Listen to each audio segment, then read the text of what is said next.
So ayun na nga mga Mars, another day, another vlog.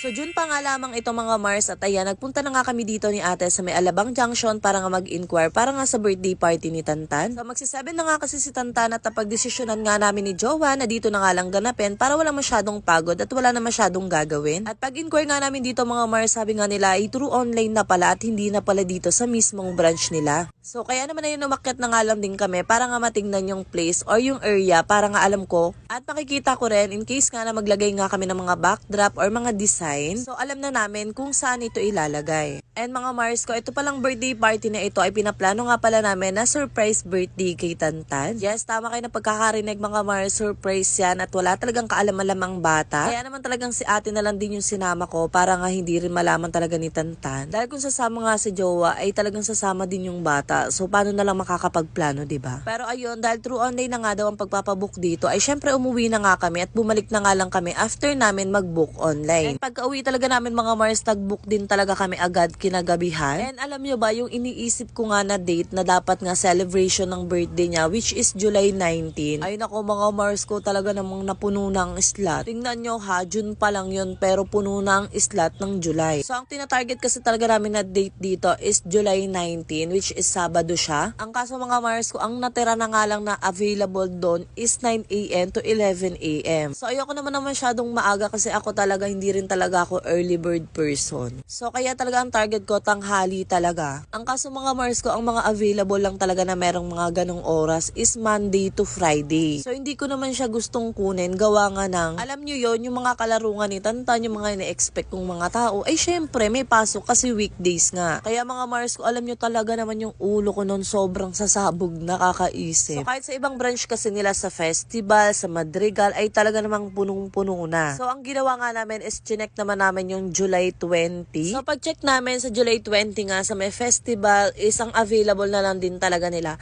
is 9 AM to 11 AM pero hanggang 80 packs lang yung meron sila. And sa Madrigal naman mga Mars ko, meron silang available na 1 to 3 PM. Ang kaso nga lang, ang naging ano ko naman doon is sobrang layo niya na sa amin. Hindi naman as in sobrang layo, bali magdadalawang sakay lang and ang iniisip ko pa tag-ulan na kapag nga magbe-birthday si Tantan. And ayun mga Mars ko, kaya naman ang ginawa nga namin, chinek naman namin dito sa may Alabang Junction. Ang kaso nga lang mga Mars ko, ang available naman sa may Alabang Junction is 6 to 8 PM. So ang iniisip ko naman masyado ng gabi kung ganong oras naman ako kukuha. O di ba mga Mars ko, nakakaloka. Pero yan, habang nag-uusap nga kami ng ate ko, talagang pinag-iisipan namin kung ano yung gagawin, kung i-adjust na lang ng mga July 27, ganun kasi sabi ko, sobrang layo na sa date. Kaya ayun, habang nag-uusap kami ng ate ko, sabi ko, sige July 20 na, siguro mas okay naman yun para nga yung mga may pasok pa, na mga ninong-ninang niya or yung mga family nga namin is makakapunta pa kasi 6 PM pa naman. So kaya ayun yung binook namin mga Mars ko. And kung magtataka pala kayo bakit namin kasama si Tantan nung nagbubook kami, surprise party nga ito. Ito na nga mga Mars ko, paparinig ko sa inyo. Na wala talaga siyang idea na nagbabayad or nagda-down na nga kami para sa surprise birthday party niya.